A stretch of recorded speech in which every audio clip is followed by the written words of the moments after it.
الشغل زاد عليك وبقى عندك تاسكات كتير ومش عارف ترتب أولوياتك. تعالى ونقول لك طريقة متجربة ممكن تساعدك وتفيدك في تنظيم شغلك بشكل كبير.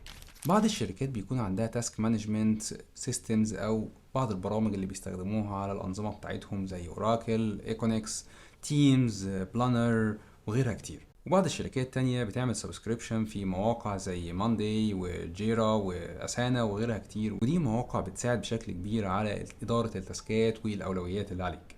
أما لو أنت من محبين بقى المدارس القديمة والشغل كله بالورقة والقلم، ففي طرق كتير جدا بتقدر تساعدك على تنظيم المواضيع اللي زي كده، زي مثلا الكانبان بورد اللي بتحط فيه 3 خانات، واحدة لسه حاجات اللي ما بدأتش، حاجات اللي شغال فيها، والحاجات اللي خلصت، وتعبي الكلام ده كله بستيكي نوت. ولكن في شغل الكونستراكشن او لما يكون عندك تاسك كتير جدا وعايز تبدأ تحدد اولوياتك، ففي طريقة تانية انا مجربها ومن الطرق المفضلة ليا. بنرسم زي ما انتم شايفين كده خط افقي وخط عمودي، ونبدأ نشتغل مع عقارب الساعة بتحديد الأولويات. فمثلا الحاجات اللي في الجزئية دي هنا هنسميها بريوريتي A، والحاجات اللي هنا بريوريتي B، بعدين C، بعدين D. طبعا لو عايز تغير التشكيلة دي براحتك، ولكن دي الحاجات اللي انا بقول لك جربتها وتعودت عليها. باجي هنا اسجل في البريوريتي ايه الحاجات اللي هي ضروريه او الحاجات اللي هي ممكن محتاجه لازم تخلص النهارده.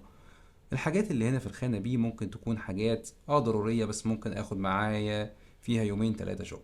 وسي هنا دي حاجات ممكن اللي انا ابدا اعمل لها ديليجيشن او اشتغل عليها بعدين لانها مش ضروريه.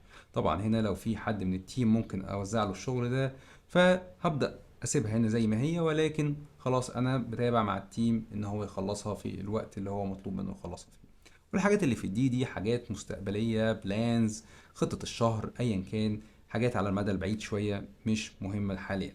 وفي خلال اليوم اي خطوه بتخلصها بتشطب عليها، او لو في حاجه تانية بدات تبقى مهمه وهي ما كانتش، تبدا ممكن تشطبها من الخانه سي وتطلعها للخانه بي، وهكذا. وبنهايه اليوم لازم تشوف انت انجزت ايه، عشان لما تيجي تاني يوم تيجي رايق وفايق وعارف انت ايه الاولويات اللي عليك. يا ريت تجرب الطريقه دي لمده 3 4 اسابيع وتقول لنا في التعليقات اذا كانت ساعدتك ولا لا. ولو حتى ما حبيتهاش فتابع معانا الصفحه ولايك وشير وسبسكرايب والحاجات الحلوه دي، عشان اكيد هننزل حاجات تانية غيرها كتير وتفيدك وتأثر عليك الطريق.